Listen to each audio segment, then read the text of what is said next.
Let's get right into it. Number 8, the kitchen fireball. You're at home feeling like a five-star chef because you decided to deep fry something questionable. Let's say it's a donut.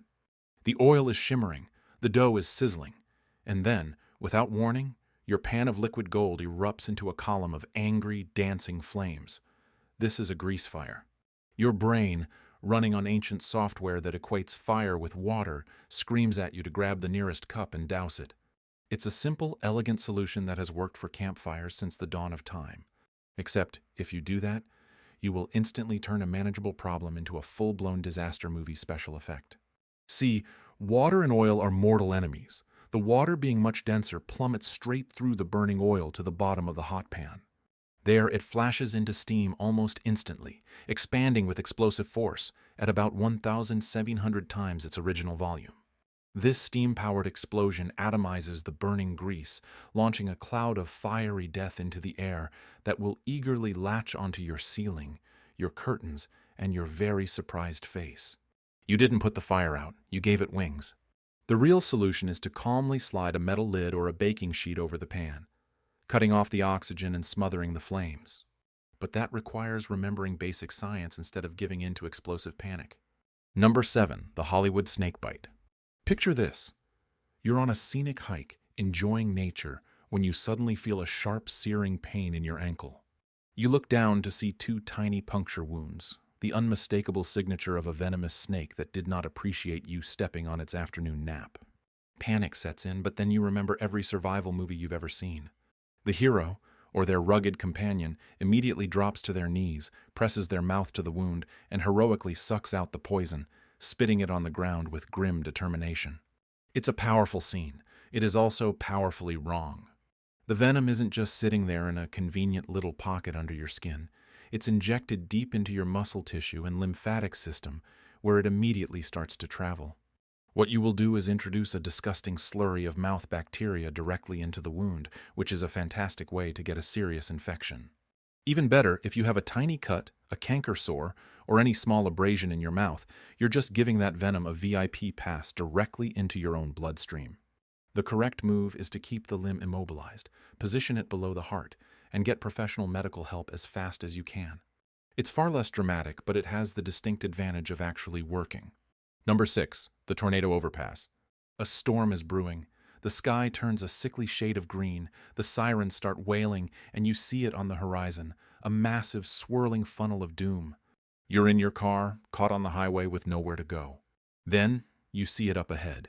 A concrete overpass, a solid, heavy-looking structure that seems like the perfect shield against the flying cows and debris. You pull over, get out, and huddle against the girders, feeling clever and safe. You have just made a potentially fatal mistake and picked one of the most dangerous places you could possibly be. When a tornado passes over an overpass, the structure acts like a wind tunnel, funneling all that destructive force into a much smaller space.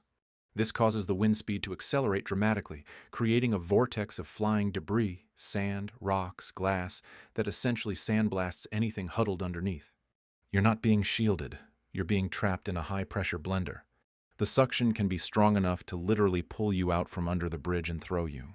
The grim reality is that you are far safer lying flat in a low-lying ditch or culvert on the side of the road than you are under that seemingly sturdy bridge. It's the ultimate architectural betrayal. Number 5, the Thirsty Snow Eater. You're lost in a vast, snowy wilderness. You've been wandering for days, your canteen is empty, and your throat feels like sandpaper. But you're surrounded by an endless supply of water. It's just in a solid, fluffy form. So, you do the logical thing. You start scooping up handfuls of pristine, white snow and eating it to quench your desperate thirst. It's cold, but it's hydration, right? Your body, however, would like to have a word. Your internal body temperature sits at a cozy 37 degree, 98.6 degree. Snow obviously is at or below 0 degree, 32 degree. When you eat snow, your body has to work overtime, burning precious energy and calories, just to melt the snow and then bring that ice-cold water up to your core temperature so it can be absorbed. This process actually uses up more of your body's resources and can lead to a net loss of hydration. More importantly, you are actively lowering your core body temperature from the inside out, which is a fantastic way to accelerate the onset of hypothermia. You are literally trading a slow death from dehydration for a much faster death from freezing. The correct survival technique is to melt the snow first, ideally by a fire or with a stove, before drinking it. If that's not an option, melt it against your body in a container, but never, ever eat it raw. Number 4, the bear sprint. You're in the woods, minding your own business, perhaps contemplating the profound mysteries of why moss grows on one side of a tree. Suddenly, you hear a twig snap. You turn, and there it is. A very large, very furry bear that looks like it hasn't eaten in a week and has just decided you look like a walking protein bar. Your primal fight or flight response kicks in, and the flight part screams the loudest. You are a human. You have running shoes. You can outrun this big, clumsy beast, so you turn and sprint away like you're trying to win an Olympic gold medal. You've just signed your own death warrant. The average human sprints at about 15 miles per hour for a very short distance. A black bear can hit 35 miles per hour without even breaking a sweat. Turning and running is the literal definition of behaving like prey. It triggers the bear's predatory chase instinct, turning a situation where it might have just been curious into a full-blown hunt. The bear is no longer thinking, "What is this weird two-legged creature?" It's thinking, "Lunch is trying to escape." The correct action is to stand your ground, make yourself look as big as possible, and back away slowly while speaking in a calm, firm voice. You have to prove to the bear that you are not food. You are a weird, noisy, and potentially dangerous thing that isn't worth the effort.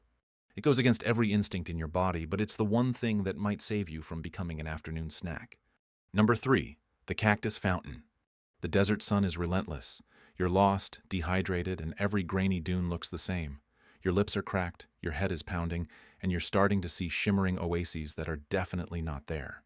Then a glimmer of hope. A big barrel cactus, just like in the cartoons. You remember the scenes perfectly. The desperate character cuts it open, and clear, life-saving water pours out. You hack into the pulpy flesh with your pocket knife, expecting a gusher of pure refreshment. What you get instead is a thick, slimy, and incredibly bitter goo. Desperate, you choke some down anyway. Congratulations, you are now poisoning yourself. While 1 or 2 specific types of barrel cactus contain palatable water, the vast majority are filled with alkaloids and acids that are highly toxic. Instead of hydrating you, this noxious fluid will induce violent vomiting and diarrhea, causing you to lose whatever precious water you had left in your system much, much faster. You've essentially turned your dehydration problem into a severe case of food poisoning in one of the worst places imaginable. Your best bet is to find water by looking for signs of life, green vegetation, animal tracks leading in one direction, or flying insects, not by hacking into the desert's most famously unappetizing plant. Number 2, the sinking car trap. You've had a spectacularly bad day. A wrong turn, a patch of black ice, or a flooded road has sent your car plunging into a river or a lake. Your vehicle is now a rapidly sinking metal box, and your first instinct is pure animal panic. You claw at the door handle, trying to force it open against the crushing weight of the water outside. It won't budge. You try the electric windows, but the circuits are already fried. You sit there, watching the water level rise past your feet, past your lap, feeling utterly trapped. You cannot open the door against the immense water pressure outside. It's basic physics. The only way to escape is to do the most terrifying, counterintuitive thing imaginable. Wait. You have to wait for the car to fill almost completely with water. Once the water pressure inside the car has equalized with the pressure outside, the door will open with relative ease. The strategy is to remain calm as the water rises to your neck. Take one final deep breath, and then open the door and swim to the surface. An even better method is to immediately target a side window. Forget the windshield, it's reinforced. Use a window-breaking tool or even the metal posts of your headrest to shatter the side glass, creating an immediate escape route before the pressure becomes an issue. Number 1, the wrong kind of dead. You've encountered a large, angry animal, and it's clear that backing away slowly isn't working. It's charging. You remember a classic piece of survival advice: play dead. Curl into a ball, protect your neck, and pretend to be an inanimate object. The animal will lose interest and move on. It's a solid strategy that has saved lives. The problem is, it only works for a very specific situation, a defensive attack from a mother grizzly bear, for example, who sees you as a threat to her cubs. If you try this with a predatory black bear, a cougar, or a pack of wolves, you are not neutralizing a threat. You are serving dinner on a silver platter. These animals aren't trying to scare you away. They are actively hunting you for food. When you drop to the ground and curl up, their internal monologue isn't, "Oh, the threat is gone." It's, "Excellent, it stopped struggling." The absolute number one rule is to know what kind of animal is trying to murder you. For almost any predatory attack, you must do the opposite of playing dead. Fight back, scream, throw rocks, punch, kick, go for the eyes and the nose. You have to convince the predator that you are not worth the injury. Misjudging the situation and choosing the wrong survival tactic is the difference between a terrifying story and a tragic footnote in a park ranger's report.